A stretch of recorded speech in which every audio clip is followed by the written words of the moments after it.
I'm going to jump you now from 1820 up to 1866, because I'm sure, as you all know, that was the year in which the Southside Club was founded. In just a minute, I'm going to talk a little about the people who founded it. But first, let's think about the concept of founding a club.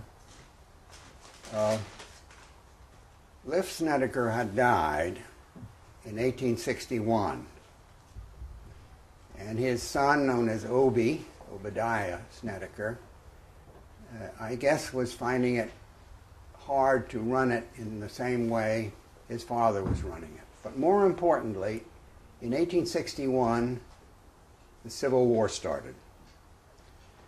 The Civil War started in 61, ended in 65. And that really, those 4 years were a blank as far as socializing, enjoying your life, traveling. The war was everything. So my guess is, and I can't prove this, that between 1861 and 1866,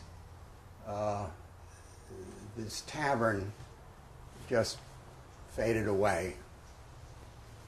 So that Obie Snedeker was in business for a different kind of a proposal. Now,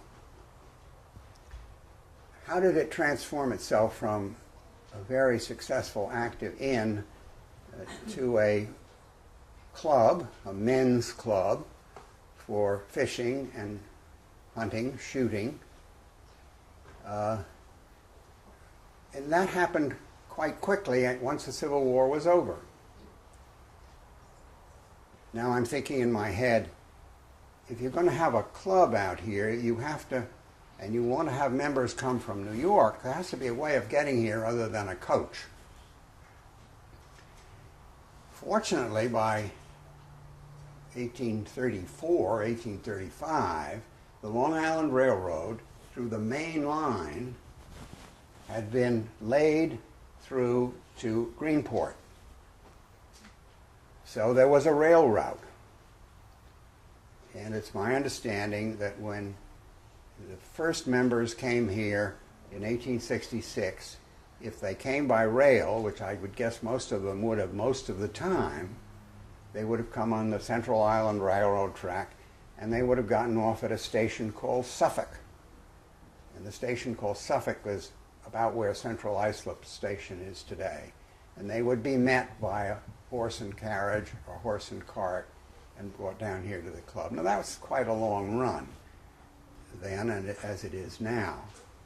But fortunately, they only had to do this for 2 years, because in 1868, the Southside branch came through from Jamaica that we know today, and this club was called the Clubhouse, was given its own station right down here, and that's where the train stopped.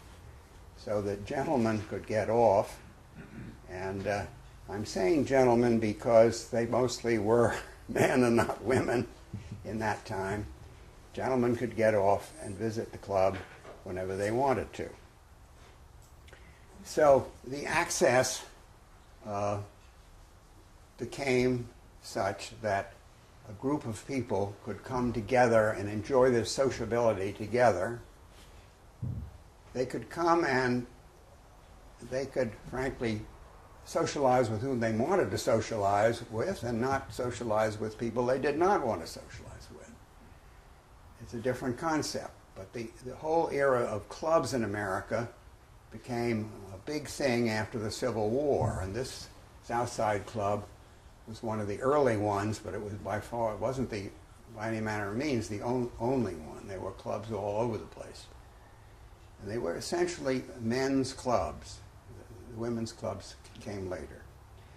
So that fit in well, and these group of founders got together and decided that they would organize a men's club of 100 members.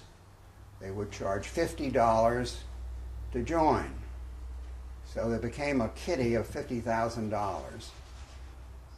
And the land was acquired from the Nickel Estate, I believe, at that time. Although I'm a little fuzzy about that myself. But the main thing is that it was acquired.